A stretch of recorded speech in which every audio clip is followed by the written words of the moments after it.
Jade est un cube qui existe, hein, alors, il ne fait pas voyager dans le temps, en tout cas pas à ma connaissance, mais c'est un objet qui existe dans les pratiques ésotériques soufis.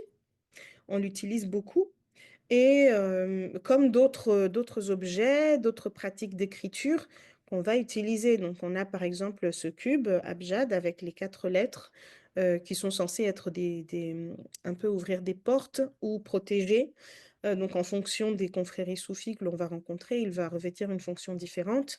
Et pour moi, c'était une manière de rendre hommage à un héritage que j'ai reçu. J'ai eu la chance de recevoir un héritage, un enseignement de certaines coulisses du mysticisme musulman.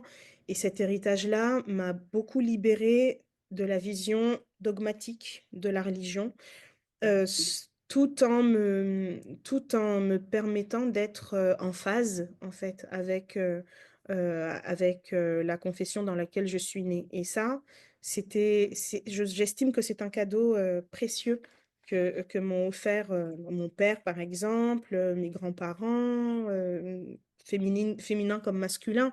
C'est-à-dire j'ai grandi dans un cercle familial où on parle beaucoup de des personnages coraniques ou bibliques d'ailleurs, puisque ce sont les mêmes personnages, en termes d'aventure. Pour moi, le Coran, on me l'a enseigné comme une grande épopée, par exemple. Il y a des personnages un peu qui sont présentés comme des super-héros avec des qualités que l'on est invité en tant qu'individu à développer. Et donc, on me l'a présenté, ce livre, comme un roman, comme un livre initiatique.